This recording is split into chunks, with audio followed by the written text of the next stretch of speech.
She once said in an interview that passion is very gender neutralizing. And I take that to heart a lot as it relates to her, because she does not fit the mold at all, and she does put passion behind everything she does. She was the 20th employee at Google and the very first female engineer at Google as well. And in addition to that, though, she got her first computer in college. And she is also one of the most recognized faces that you will see at Google. Glamour magazine has named her Woman of the Year. She has been on the list of most powerful women with Forbes for 3 years standing. So she's a very iconic woman in tech, and I am honored to introduce her. So please give her a warm welcome, Marissa Meyer of Google.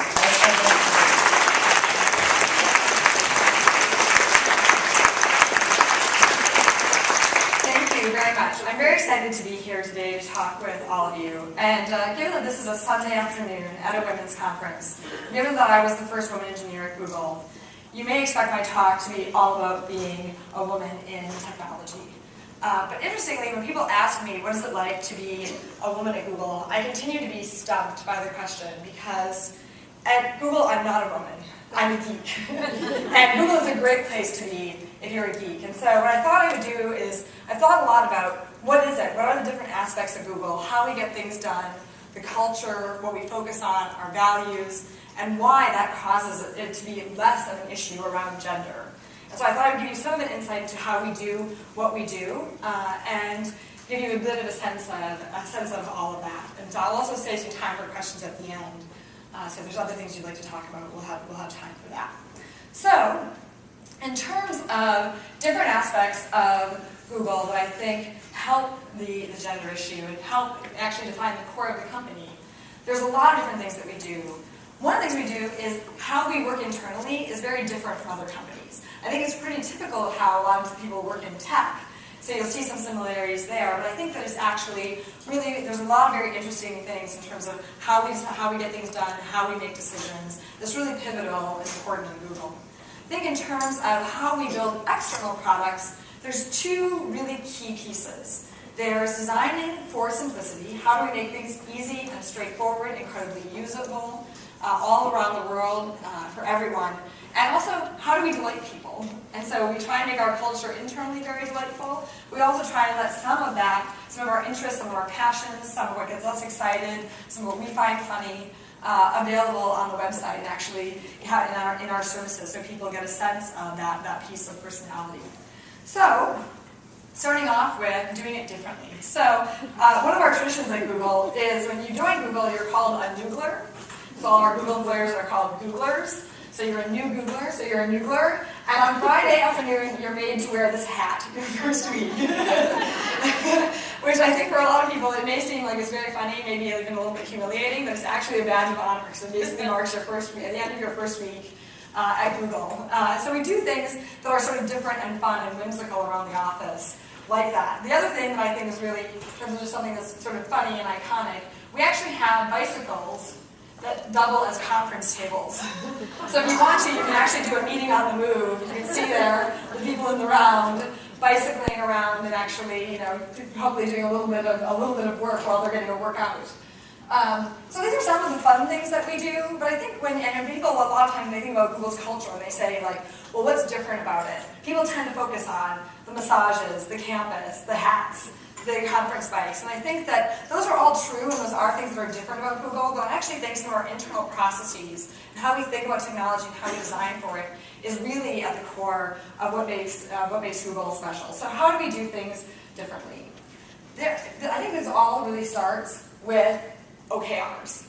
So we have all kinds of jargon at Google, lots of acronyms. OKRs is one of those. They stand for objectives and key results. And what this means is everyone in the company writes up OKRs. And that means you write an objective, what you're trying to achieve. Like in my case, now focused on Maps and Local, I'm trying to create the best suite of geographic products available anywhere in the world. And that's an overarching objective. And then there's the key results that are measured on a quarterly basis. What are we trying to launch? What types of key metrics are we trying to hit? And those are always very numeric and incredibly measurable to see whether or not you've achieved them. But everything starts with goals. And we have goals at the company level on an annual basis, at the company level on a quarterly basis, And then they filter down through the organization to departments and ultimately to individuals and to teams. So each team and each individual has their own set of OKRs, and they know ultimately what their goals are. And that really defines how we decide what to do and on what time scale we're going to do it. On a more granular level, we have something called snippets. And what this is a lot of times, Google's a big company now, 29,000 people. With the Motorola acquisition, it will actually be more than 50,000 people. How do you actually make sure that everyone's working in concert, that you don't have multiple duplicate efforts going on around the company? And one of the ways we do that is through snippets. So each week, this seems like a very simple system. It's something we've done since we were just 14 engineers. In the very early days, a few weeks after I started, we came up with this system. It's continued to work today, but every Monday morning, you send in an email that just says in a small bulleted list, usually 5 to 10 lines or less, what you did last week. And we actually you just email it in to Weekly at Google. Every person in the company in product engineering does this. We gather them, put them all on a web page, and make them all searchable. So if you're ever wondering, like, who's working on Google Wallet in Germany? Like, is anyone working on it? You can just search for Google Wallet in Germany, and maybe it pops up someone's snippet, maybe it doesn't. Or if you're wondering, like, has anyone else tackled the problem with how we're categorizing businesses and local? You can find all the expertise around the company by searching for these snippets. And it's a wonderful way of understanding as a manager what's going on in your team. It's also a wonderful way in terms of really helping people connect to each other and understand what's going on. In terms of actually getting things out the door, we have something called Launch Calendar. And a lot of things at Google are user-generated or like employee-generated. So what happens with the Launch Calendar is if your project or your feature is ready to launch, you go ahead, we have a wiki page, you just go ahead and put it on the wiki and say, I want to launch this, I want to launch it on this date, here's what it is. And then you have different approvers from different departments who just log on and say, is this ready to go or not? Yes or no, do I know what this is, am I ready to go on this? Eventually when all of your bits, or we call them, eventually once all the bits flip to yes, your product launches. And so it's a way for us to frictionlessly get products out the door really simply and easily, and ultimately meeting the OKRs. We also, probably a lot of you have heard this, Google's a very data-driven company. Whenever we launch something, we immediately want to see a dashboard. And we want to be able to quantify how well is this working? How well is this working relative to another alternative? What can we actually see happening with the product? Is it getting great adoption? What kinds of things are going right and wrong for the users who are using it? Dashboards are incredibly important. We have a dashboard for almost every product at Google, and even for some of the experiments where you run, which I'll talk about in a minute. And then we have our 20% time. How many people here have heard about 20% time? It's now a reasonably well understood concept. But early on, we found at Google that there were so many employees that were so excited and passionate about what they were working on. And it is true, I like to think that passion is a gender neutralizing force, it's just a neutralizing force, right? When you're excited about something, it doesn't matter how many hours there are in the day. It doesn't matter like who's on the team or who's excited about something. We had so many employees that were excited about doing something. Like, they'd be like, well, I'm working on ads, but I really, really care about translation. Or I really, really care about news. And what we found was that we were like, well, wait, maybe we should actually do a project that relates to news or translation or email. And what would happen is we started thinking to ourselves, we're really missing opportunities. These people are all fired up and really excited to work on this project, yet that's not their core assignment. So we said, okay, let's give everyone 1 day a week to do what they want to do. And so you might say, well, gosh, doesn't that just take the productivity of the company and take it down by 20%? Right? And then a lot of people say, also, how does that work? Does everyone just stop what they're doing at from 5 to 7 p.m. or on Fridays or once every few months and just do whatever they want? And the answer is yes, yes, and yes. I think the value of 20% time is it's a license to be creative. It's Google telling all the Googlers, your ideas matter. What you're excited about matters. What you're excited about could end up being something very, very significant to Google. And so we want people to say, sure, yes, this is my core job, but I'm really excited about this side project, and really put something into it. And actually, at one point, someone asked me to quantify the effect of 20% time on our business. And I looked at 6 months worth of launches from the launch calendar, and I categorized where they came from. Did they come from strategic initiatives, or did they come from 20% time? And half of the things that we launched during that 6-month period came from 20% time. So when you actually give people the chance to say, look, work on what you're excited about, the amount of energy and time that they put into it, the nights, the weekends, like recruiting their friends in the office saying, look, I'm working on this cool thing, it really comes back in spades in terms of what you're able to achieve and how quickly you're able to achieve it. So 20% of time is an incredibly important part of Google's culture. And it's not necessarily about how it's implemented, it's really about the way that it makes someone feel empowered to explore their creativity and explore what they're excited about. So, I talked a little bit about data-driven experimentation. And I think that one of the interesting things to think about is we're so data-driven that 6,000 is the number of experiments we ran on our website in 2010. So you might wonder how many times, so they say that they're running experiments. So we experiment with color, we experiment with layout, we experiment with launching a new service, and we only launch the new service to a small number of users. All of those things are experiments, and we want to understand exactly what the right way to roll a product out is, or whether or not this is an improvement. You'll see there's sort of a spirit at Google of making sort of a small investment up front, and then letting the things where that's successful get larger. We'll ask people for 20% of their time, and then once that project really gets going, we'll say, okay, now this isn't just a 20% project anymore, it's a full-time project, let's put a team on it, etc. Same thing is true with experiments and ideas. We'll try on a small scale. Let's try this out on 1/1000th of our user population and see whether or not they like it, see whether or not they search more, see whether or not it's easier for them to navigate Google Maps using that layout. And so we try all of these experiments, but Google's incredibly experiment focused, and it's one of the things that comes out of our data-driven culture.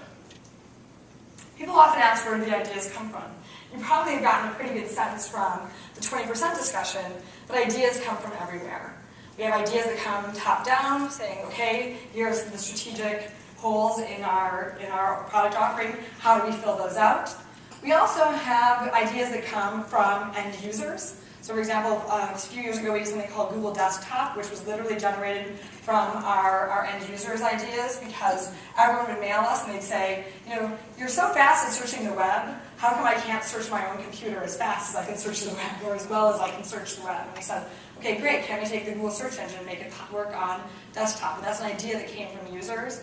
We also have ideas that come from employees. In terms of 20% project, Google News, Google Gmail, all of those came as 20% projects where there were employees who just said, okay, I think there's something really interesting and exciting here. Let's build on that and try and get something started there. So ideas really do come from everywhere, and it's important through things like snippets and through an open culture to really be able to capture all of those different ideas when they're flying in. Hopefully someone will get excited about them with 20% time, and then if it starts to take off, really beginning to significantly invest in this. This is an example of of a 20% project, and it really does show you that ideas come from everywhere. And it's nice, we have a nice suite of products at Google that we can build on. But does anyone recognize this or what this is? Yeah, so this is, I think this is actually perhaps the tape, or in London, but it's the Google Art Project. So the Google Art Project, what happened was we had 3 people, Clara, Anna, and Amit, who were like, you know what, we have these Street View cars, which I don't know how many people have, how many of you are familiar with Street View or have seen a car? So we're trying to, in Google Maps and our local products, actually get a digital mirror of the world, actually be able to show people what the world looks like. And one of the things we're doing is we're taking cars down the streets with cameras on them in order to capture all kinds of photos. The car drives down the street, there's a panoramic camera swinging around on top taking panoramas, which basically means if you wonder, what does that restaurant look like from the front, you can go into Google Maps, fly down into Street View mode and see what it looks like. And what happened was Clara, Amit, and Anna all started saying, well, it's so interesting that we have this Street View project because they loved art, and they said, what we really want is we don't want Street View to drive by the front of a museum.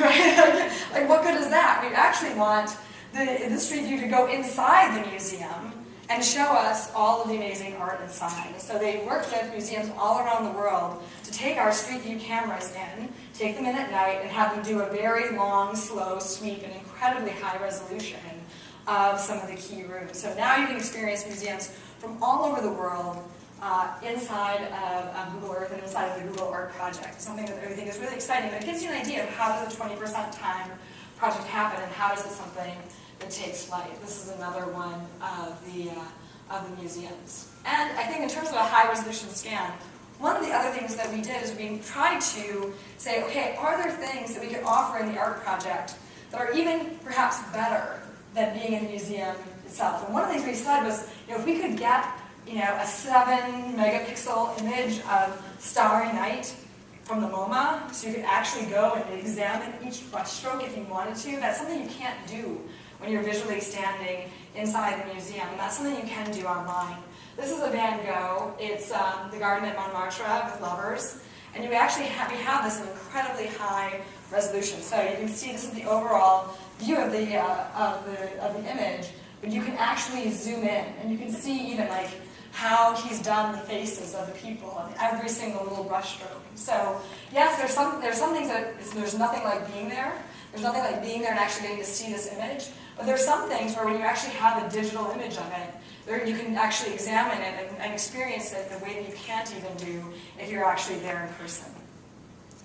I talked a little bit earlier about transparency, our concept of snippets, of launch calendar, of really telling everyone, this is what I'm working on, who can help each other, how do we pull together.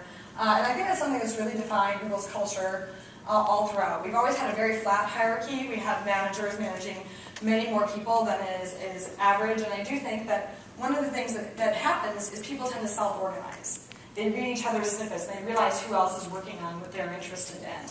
And a lot of this means that we have a very open culture in terms of how much information is shared. This is a conference room in our Zurich office. And if you're wondering if that's really fringe around the side, yeah, so I think that this is a great illustration of just how open the culture is. That we actually have conference rooms without walls. So if you're wondering what are they talking about in that meeting, like you can just walk by and hear. But it shows you just how open we are in terms of making decisions and involving people. I think that the same thing is true on our products. And so we've always striven to be very transparent and open with the user, particularly as privacy becomes a larger issue online. So for example, this is our search results page. And one of the things that we've always done, people said, wait, like with Google search results, how do I know when people are paying you? How do I know when there's money changing hands? Because when you're doing a search, you want to know that you're getting the best possible answer, not that you're getting an answer because someone paid in order to be there. And we've always been very clear about marking. You can see in the yellow blocks that I've shown there, at the top of the page and on the side of the page, that are clearly marked as ads. So we always have the ads on the top and on the side, and if they appear at all, they're marked as ads. And the rest of the page is purely based on our algorithm, and it attempts to be the most objective possible set of results that we can give. And we try to be very clear with our users. Our philosophies around how to be transparent, not only in terms of our culture with our users, really revolves around three things: transparency, choice, and control.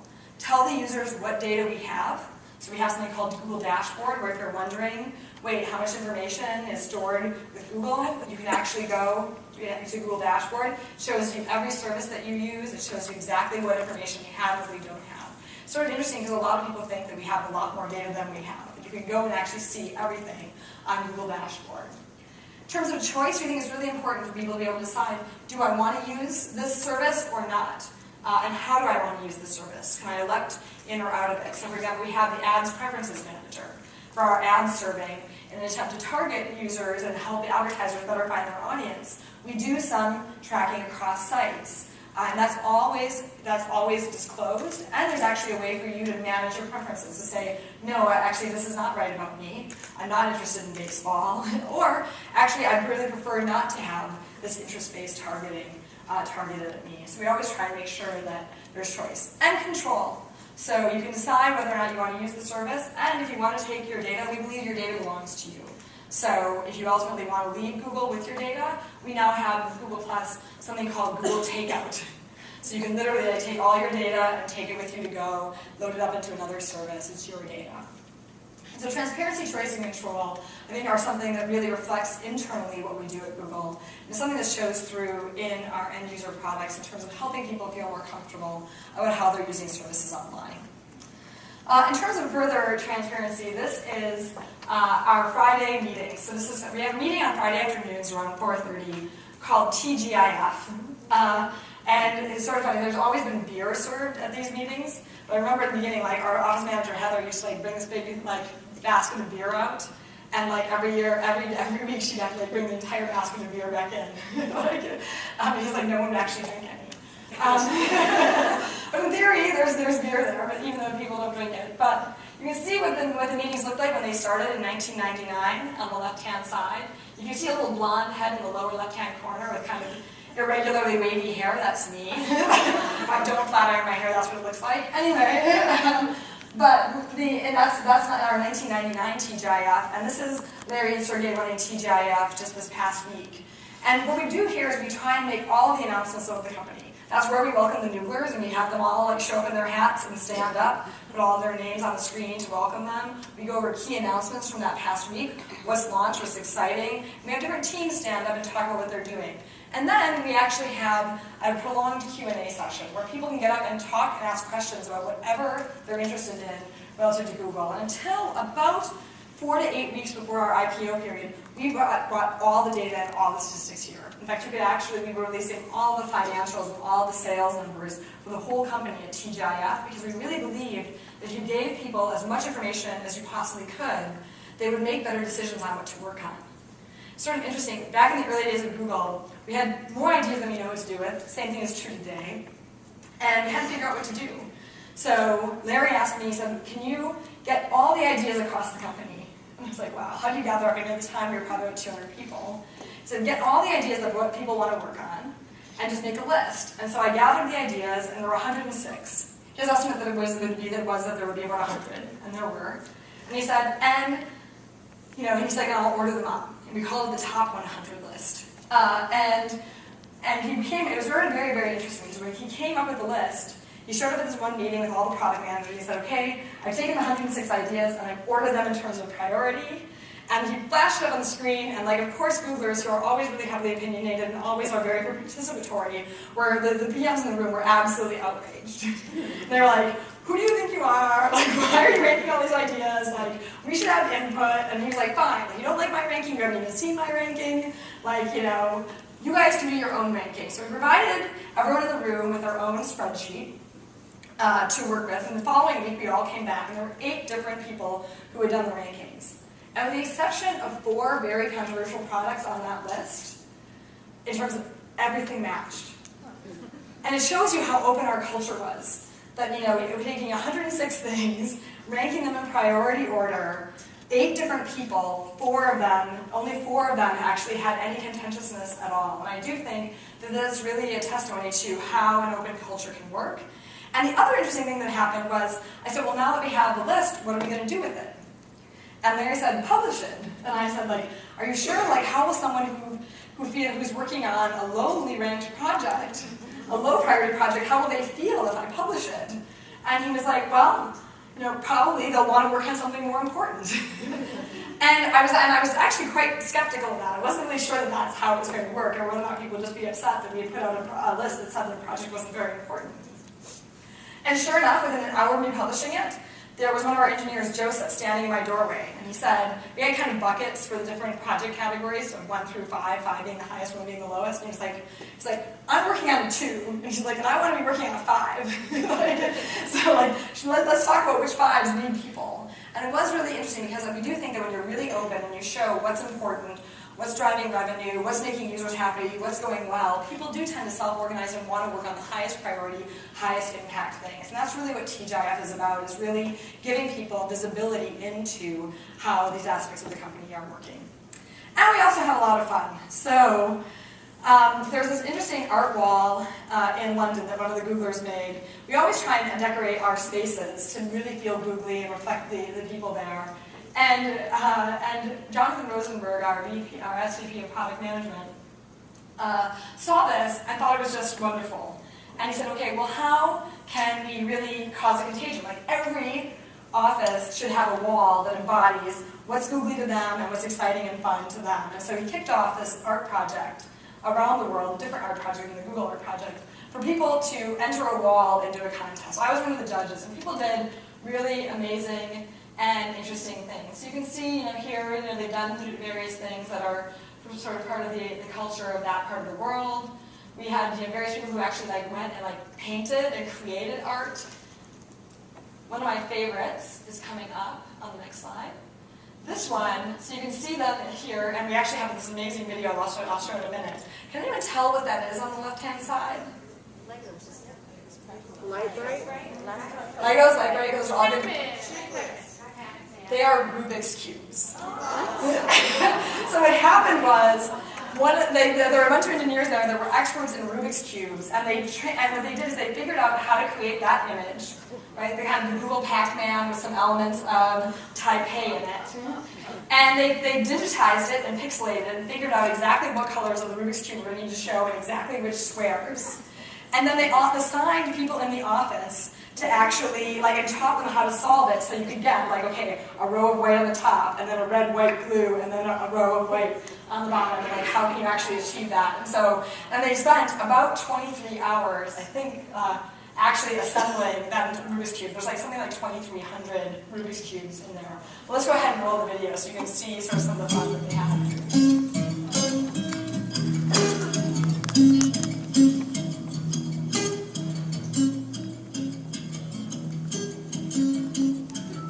Taipei 101 is where our office is.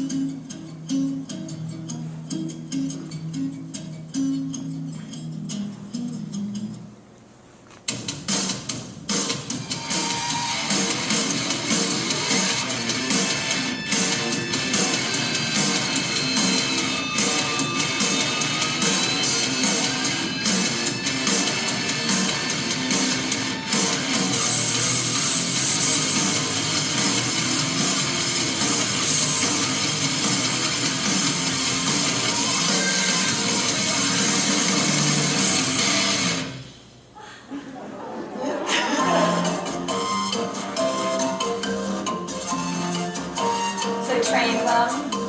And that was really interesting. They actually took an internal wiki vote in the beginning to actually figure out whether or not they were going to do this. So everyone loved the Rubik's Cube. So they came up with this design.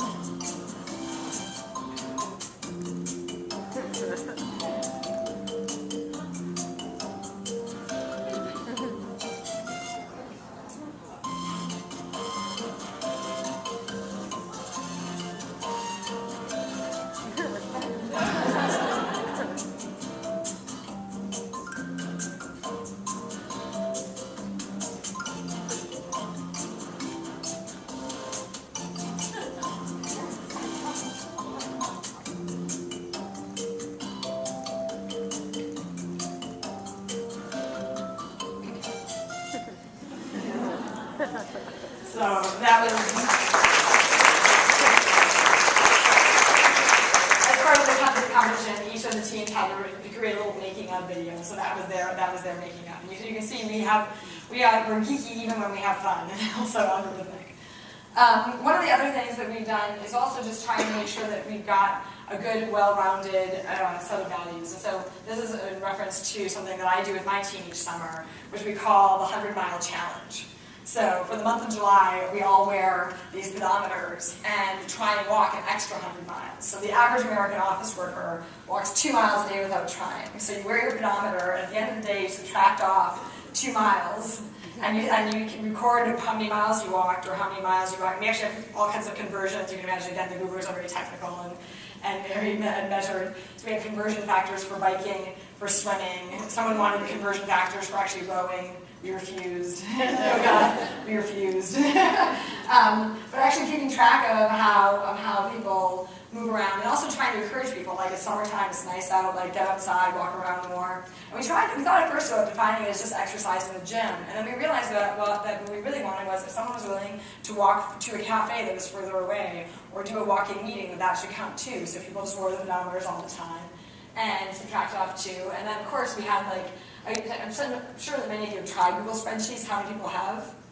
You can imagine we had the Google spreadsheet to end all spreadsheets, because we had 300 Googlers all collaborating on it, color coding it, adding all kinds of different formulas, actually predicting how many miles you were going to have at the end, whether or not you would pass the 100 mark. And so this is the Google spreadsheet. You can see if you actually did more than 10 miles, it turns to orange. More than 15 miles in a day, it turns orange, and then more than 20 red. So it gives you an idea of some of the things that we like to do. Even when we're having fun, we try and be a little geeky and data-driven. So turning our attention to Google's products, how do we design for simplicity? That's something that we've always striven for from the very, very beginning, because we think that with simplicity, you actually can tell a user, what is the product about, what are you focused on, what do you think is really good about it, and also just make it easier to work with. So this was the original Google homepage. So you can see this was our logo. It was even the old puppy logo with the exclamation point on the end. But you can see we've always had that very clean, white homepage. And in fact, in the early days, our homepage used to confuse people. Because in the context of 1999, when the whole web flashed and revolved and asked you to punch the monkey, our web pages, our homepage would load up and people would wait. They didn't get it. They're like, where's the rest of it? Like, when is that image going to load? And we were like, we actually put the copyright on the bottom and be like, that's it. Nothing else is coming. Please start searching now. And legal kept coming back and saying, you don't need to put the copyright on the bottom. It's actually implicit and probably more elegant to leave it off. And we're like, no, we need the copyright because it tells people to actually start searching. And you can see that we actually have kept the homepage really clean and very focused. Well, there's a lot of products that we have. There's a lot of products that are accessible through here. Our focus is still search and helping people get where they want to go really quickly and really simply. And that's why we kept the homepage as clean as we had throughout. And we really, through other products, try and have our systems and the way that the product really presents itself to the user be as simple as possible. So for example, this is navigation. Right? Yes, you can use Google Maps, and yes, you can step through all the different steps. Or you can actually just say, get me from here to there. And we actually have turn-by-turn navigation that can actually show you on the screen in terms of directions. It can actually say it. So if you're driving, you can just be told, turn here now, turn to the right, turn to the left. And we just want it to be very simple, right? Once you found where you're going, just hit play and it just goes. And it can actually keep track of where you are with the GPS and get you exactly where you want to go with very precise instructions, just with one click and say go. We also have thought a lot about how to simplify people's different devices. So for example, how many people here have more than one phone? Especially you call landlines and cell phones, probably almost everyone. And if you end up having more than one phone, the question is, well, okay, great, what phone number do I give out? How can I make sure that no one misses me? And I think that Google Voice is something that we've come up with to solve that exact problem. How can you have one phone number that rings all the different phones where you might be contactable, and also gets voicemails for you, takes them, transcribes them, and sends them to you in email. So if you're in a meeting and you don't want to be able to, and you can't answer your phone at the moment, you can probably actually get that voicemail as an email. And that's something where we've really tried to focus on making something that's complicated for a lot of people. How many phone numbers do I have? What number do I tell people? Have one phone number and be reachable from that phone number everywhere. We've also have translation. And I'm sure a lot of you have tried Google Translate. But one of the things that we've done is we not only have translation, but now we actually have it hooked up to voice recognition and speech technology. So not only can you talk to your phone, have it capture what you're saying in English, and actually can have it translated into the language, your target language, and have it say that phrase in Japanese. So for example, if you were in Tokyo and you needed to buy a train ticket, you could say, I need to get a ticket to go to Akihabara in English, and it would actually translate it into Japanese, and you could play that and or show it to the person behind the counter. So you'd actually be able to, order things, ask questions in the language you can speak. It's like having a translator right in your pocket. And I've been in Japan and done some of the early beta tests with this. It's really amazing to be able to just unlock and just walk around and talk with people as if there's no language barrier at all. And we really are focused on how to simplify that interface so it's very, very easy. Obviously, one thing that people have had a lot of interest in is also, I think, something driven by the ultimate simplification, which is our self-driving cars. So how many people here have heard that Google's experimenting with self-driving cars? Sometimes you can actually see them on 101. They look like this. We always have a driver there that can take it and manually override in case anything goes wrong or whether or not they're needed. So if you're wondering, is there someone there? There always is a person in the car. But they look like this, and they actually have driven for hundreds of miles. And this is the ultimate way of simplifying things for an end user. Do you need to worry about driving, or can you make calls and do email and do work in your car? And this is something that we think really simplifies things for people because they ultimately can get where they're going. They can ultimately do it a lot more safely and a lot more productively. I think this is an interesting screenshot. People have said, like, well, wait, like, tell us how self-driving cars relates to Google. And one thing to keep in mind is that we do some projects that are very far flung, but with only a small number of people, like a 20% project. Like in the early days, we had something called 70-20-10. And the idea was that we wanted 70% of our engineers and product managers to work on our core business, have 20% work on related businesses, and have 10 work on really far-flung ideas. This is in that 10 category. There's a small number of people working on it, but we think it's a really big idea. And it plays to a lot of Google's strengths. One of Google's strengths is dealing with a lot of data and doing search over that data to really understand exactly what signals should you listen to, right? When you're driving, should you be worried about how far the car is in front of you? Should you be worried about where you're going? Should you be worried about the state of the car? Actually taking in all of those signals and understanding how to drive properly is something that's really difficult. And so we think that it's a great computer science problem, something that we're really interested in. I have a view here, which is what the car actually sees and how we're modeling it, which is this next slide. So you can see that's sort of how people are wondering, like, how is it working, right? Like, this is how the car sees itself. So basically it draws these little boxes on the other cars that are moving. It can perceive where those are, and it can ultimately guide both itself based on its own condition. You can see the car there in the middle of the red car. Based on its own condition and where it's going, and what's going on with it, and also what's going on around it. But it's a really hard and interesting computer science problem, and one that really aims at simplicity for the user. So here's another picture of the car driving. I thought I would end on the topic of delighting the user. One of the things that we've always tried to do at Google is come up with ways that allow our personality to show through. And early on, I did a lot of user experience design, a lot of user testing. And we'd ask people, what are things that you like about Google? And it was always really interesting to see what types of things cause an emotional connection with the user, because there were the kinds of things where we thought they were fun too. One of the most commonly cited things in terms of what really delights users is the Google on the bottom of the page. And people are like, I don't know, but like all those O's on the bottom of the Google. People would always talk about that and how exciting and interesting it is. We also built a lot of little Easter eggs into our service. So for example, we have a calculator function and one that actually turns out numbers so you can type in equations. But it also has various constants and literary references in it, like this one from The Hitchhiker's Guide to the Galaxy, which is the answer to the universe and everything being 42. Right? So if you type in that search at Google, you get the answer 42. So we try and layer in a lot of Easter eggs like that.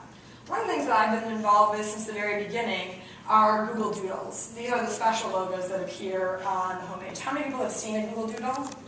Okay, so a lot of you.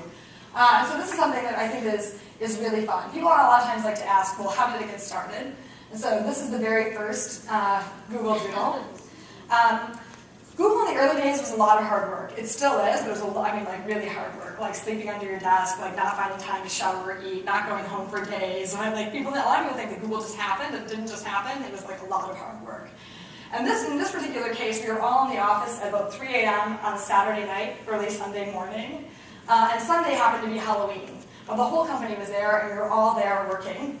And around 3 a.m., Sergey burst into my office and said, Marissa, I want to show you something. I said, okay. And he said, go to my user directory on our internal web. And I went to it, and he said, now click on Halloween.gif. And this showed up. And I was like, oh, that's really cute and really fun, Sergey. And he was like, put it on the homepage. And I said, you want me to put this on the homepage? And he was like, yeah. And I was like, Sergey, these are clip art pumpkins. Right? Like they're all pixelated. Like you can see these little rough edges where I can see that you just clip them and scaled them up. And he was like, so?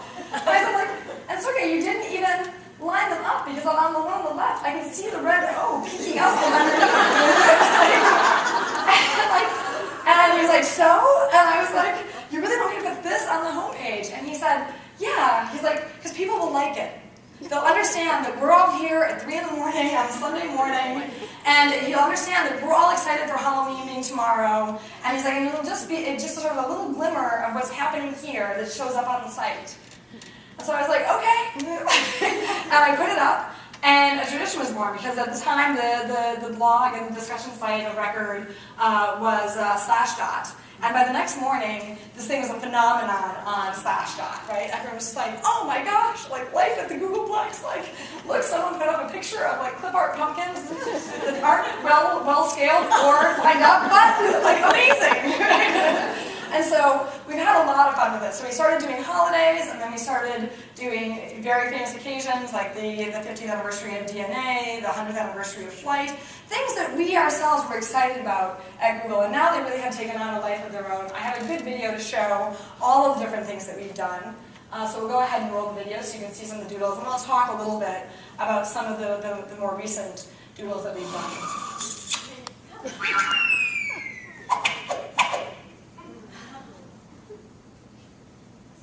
Gandhi.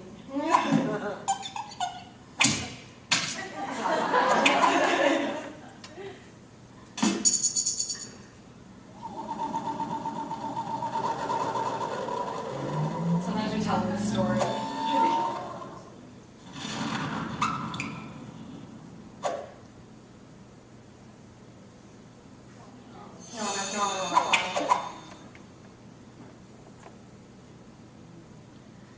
The Million Man March.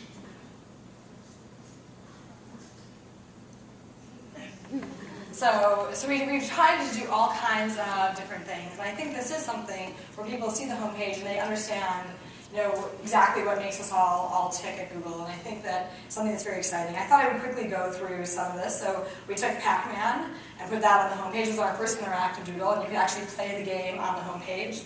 By the end of it, a lot of people actually found Google Pac-Man to be more fun than regular Pac-Man because there's all kinds of nooks and crannies in the letters where if you went into them, you could get trapped by Go, so you had to be very strategic. So we did Google Pac-Man, and it was really just this worldwide phenomenon. There were all kinds of things actually that measured the amount of productivity hit because other companies. So it was really for only one day. Like we ran on a Friday and a Saturday. But it was something that's really, really fun.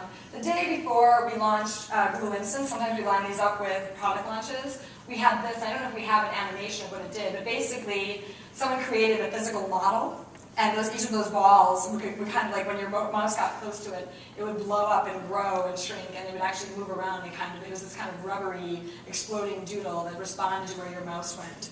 Most things we wanted to show was something that you can see how, we just thought it was really beautiful and fun. It's actually a physically correct model that sort of has the tension between the different elements and a field of depth. And so we thought this was just something fun to sort of show, hey, there's something exciting and interesting coming the following day, and so we did that. And because Instant is really interactive, we wanted to have a really interactive and fun doodle to kick off with.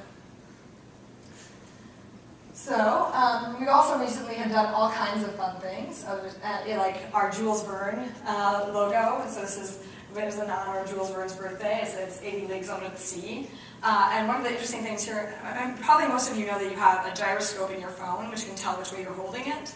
What most people don't know is so do most laptops. And so we've actually taken to taking the doodles and having the doodles, the interactive doodles, respond to the gyroscope in your laptop. So you could actually drive the submarine with either the stick on the right-hand side to go to different depths and pivot around, or you could actually do it with your laptop. And so we have all these really, really funny emails about people discovering that for the first time, and also a few emails about people dropping their laptops for this. This was Charlie Chaplin. We did a doodle where, for once, our doodlers were always behind the scenes and creating all of these things. We actually have a team of about 5 doodlers who do the different drawings and come up with the different ideas. And for once, instead of being behind the scenes, they were actually in the scene. So this is Mike Dutton, one of our lead doodlers, as Charlie Chaplin. And you can see, so they actually acted out a Chaplin video. And have all the old authentic costumes and have a little storyline. You could watch that on the homepage. And then we also, in honor of Les Paul's birthday in June, did a interactive doodle where you could play the logo and you could actually record a song and play it. And I thought I would roll one more video from YouTube of the song that someone had recorded on the homepage.